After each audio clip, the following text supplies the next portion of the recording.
AG ನ್ಯೂಸ್ಗೆ ಸ್ವಾಗತ. ರಾಜ್ಯದಲ್ಲಿ ಕೊರಚ ಜನಾಂಗದ ತಿರುವಳಿಕಸ್ಥರು ಆದರ್ಶ ಯಲ್ಲಪ್ಪನವರ ನೇತೃತ್ವದಲ್ಲಿ ಒಗ್ಗೂಡಿ ರಾಜ್ಯ ಮಟ್ಟದ ಸಂಘಟನೆಯನ್ನಾಗಿ ಅಖಿಲ ಕರ್ನಾಟಕ ಕೊರಚ ಮಹಾಸಭಾ ಸ್ಥಾಪಿಸಿಕೊಂಡಿದ್ದಾರೆ.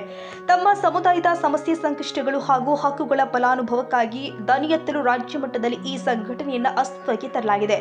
ಇದು ತನ್ನ ಕೊರಚ ಕೊರಮ ಎರಡು ಅಲಕ್ಷಿತ ಅಲೆಮಾರಿ ಜನಾಂಗಗಳನ್ನು ಒಟ್ಟಿಗೆ ಗುರುತಿಸಲಾಗ್ತಾ ಇತ್ತು. ಅವುಗಳ ಪ್ರಗತಿಗಾಗಿ ಯೋಜನೆ ರೂಪಿಸುವಲ್ಲಿ ಒಟ್ಟೊಟ್ಟಿಗೆ ಯೋಜನೆ ಮಾಡಲಾಗ್ತಾ ಇತ್ತು. ಅತ್ಯಂತ ಹಿಂದುಳಿದಿರುವ ಅವೆರಡು ಸಮುದಾಯಗಳು ಸಮರ್ಪಕವಾಗಿ ಸೌಲಭ್ಯ ಪಡೆದುಕೊಳ್ಳುವಲ್ಲಿ ಇದರಿಂದ ತುಡುಗಾಗ್ತಾ ಇತ್ತು. ಹಾಗಾಗಿ ಈಗ ಕೊರಚ ಜನಾಂಗದವರದ್ದೇ ಒಂದು ಪ್ರತ್ಯೇಕವಾದ ಸಂಘಟನೆ ಸ್ಥಾಪಿಸಿ ಅದನ್ನ ಅಖಿಲ ಕರ್ನಾಟಕ ಕೊರಚ ಮಹಾಸಭಾ ಹೆಸರಲ್ಲಿ ರಾಜ್ಯದೆಲ್ಲೆಡೆ ವಿವಿಧ ಭಾಗಗಳಲ್ಲಿ ನೆಲೆ ಕಂಡುಕೊಂಡಿರುವ ಕೊರಚ ಜನಾಂಗವನ್ನ ಸಂಘಟಿಸಿಕೊಡಿಸಲಾಗಿದೆ. ಈ ಸಂಘಟನೆಗೆ ತಾಲೂಕು ಮಟ್ಟದಲ್ಲಿ ಪದಾಧಿಕಾರಿಗಳನ್ನ ಆಯ್ಕೆ ಮಾಡಿಕೊಂಡು ಪ್ರತಿ ತಾಲೂಕಲ್ಲಿ ಸಂಘಟನೆಯನ್ನ ಬಲಪಡಿಸಿ ಮುನ್ನಡೆಸುವ ಉದ್ದೇಶ ಇವರದ್ದಾಗಿದೆ. ಈ ಸಂಬಂಧ ಇದೇ 2026 ಜನವರಿ 12 ಚಿಕ್ಕನಾಯಕನಹಳ್ಳಿ ತಾಲೂಕಿನಲ್ಲಿ ಅಖಿಲ ಕರ್ನಾಟಕ ಕೊರಚ ಮಹಾಸಭಾ ಪದಾಧಿಕಾರಿಗಳ ಆಯ್ಕೆ ಪ್ರಕ್ರಿಯೆ ಜರುಗಿದೆ. ತನ್ಮೂಲಕ ಕೊರಚ ಮಹಾಸಭಾ ತಾಲೂಕು ಘಟಕಕ್ಕೆ ಚಾಲನೆ ಕೊಡಲಾಗಿದೆ.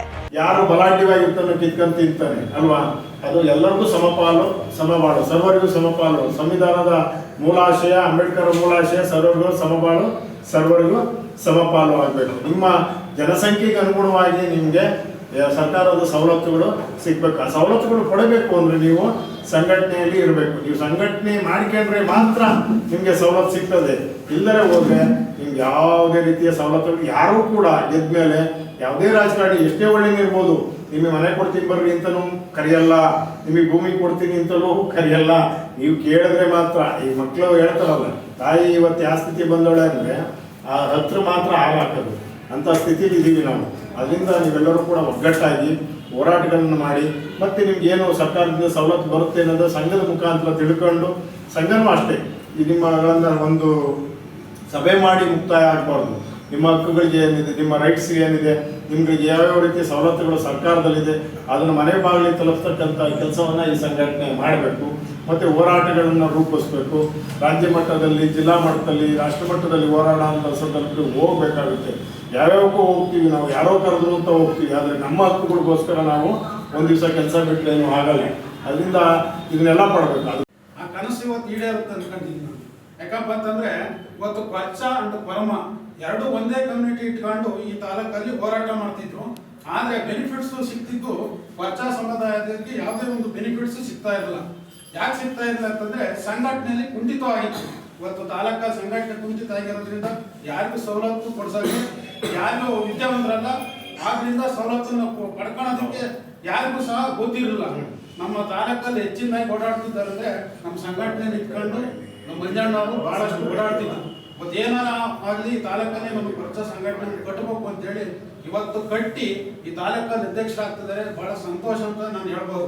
ಯಾಕಂತಂದ್ರೆ ಇವತ್ತು ತಳ ಸಮುದಾಯದವರಿಗೆ ಇವತ್ತು ಬೆನಿಫಿಟ್ಸ್ ಸಿಗುತ್ತೆ ಅನ್ನೋಕ್ಕೆ ನಮ್ಮ ಮಂಜಣ್ಣವರು ಹಳ್ಳಿಗೂ ಬಂದು ಇವತ್ತು ಸಂಘಟನೆ ಕಟ್ಟಿ ಈ ತಾಲೂಕಲ್ಲಿ ನಾನು ಇದೀನಿ ನಿಮ್ಮ ಬರುವಾಗಿ ಅಂತೇಳಿ ಹೇಳ್ಕೊಂಡು ಇವತ್ತು ನಮ್ಮ ಮಂಜಣ್ಣವರು ಇಷ್ಟು ಜನ ಸೇರಿಸ್ಕೊಂಡು ಇವತ್ತು ಸಂಘಟನೆ ಕಟ್ತಾ ಇದ್ದಾರೆ.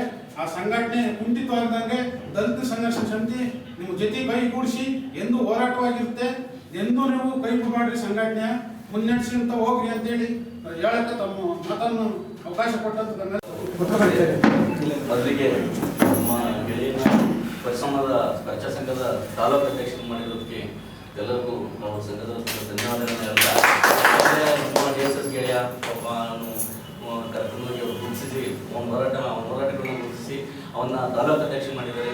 ಹಾಗಾಗಿ ಆ ಸಂಘಕ್ಕೆ ನಾನು ಧನ್ಯವಾದಗಳನ್ನು ಹೇಳ್ತಾ, ಆಮೇಲೆ ಇನ್ನೊಂದು ಏನಪ್ಪ ವಿಚಾರ ಅಂದರೆ ಈ ಸಮಾಜ ಭಾಳ ಹಿಂದುಳಿದ ಸಮಾಜ. ನಾವು ಈ ಸಮಾಜ ಕಟ್ಟಕ್ಕೆ ಅಂತಲೇ ಎಷ್ಟು ದಿವಸ ಓಡಾಡಿದ್ವಿ, ಇವರು ಒಬ್ಬರು ಬರ್ತಿಲ್ಲ.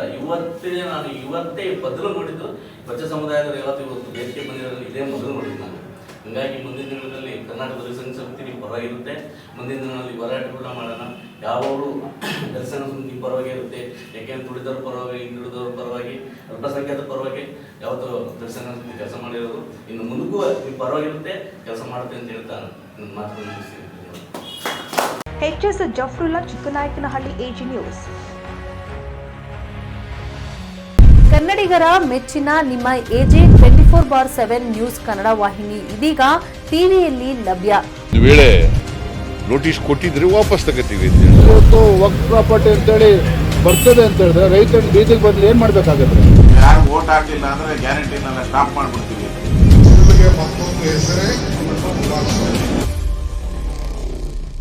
ಕರ್ನಾಟಕ ಮತ್ತು ದೇಶ ವಿದೇಶ 360 ಡಿಗ್ರಿ ಸುದ್ದಿ ಹಾಗೂ ಉತ್ತರ ಕರ್ನಾಟಕ ಬೆಳಗಾವಿ, ಬಾಗಲಕೋಟೆ, ಧಾರವಾಡ, ಹಾವೇರಿ, ಗದಗ, ಬಿಜಾಪುರ ಜಿಲ್ಲೆಯ ಕ್ಷಣ ಕ್ಷಣದ ವಿವರವನ್ನ ಪಡೆಯುವುದಕ್ಕೆ AJ 24/7 ನ್ಯೂಸ್ ಕನ್ನಡ ವಾಹಿನಿಯನ್ನ ಲೈಕ್ ಮಾಡಿ, ವಿಡಿಯೋಗಳನ್ನ ಶೇರ್ ಮಾಡಿ, ಕಮೆಂಟ್ ಮಾಡುವ ಮೂಲಕ ನಮ್ಮ ವಾಹಿನಿಗೆ ಸಹಕಾರ ನೀಡಿ ಮತ್ತು ಚಾನೆಲ್ ಅನ್ನ ಸಬ್ಸ್ಕ್ರೈಬ್ ಮಾಡಿ. ಧನ್ಯವಾದಗಳು.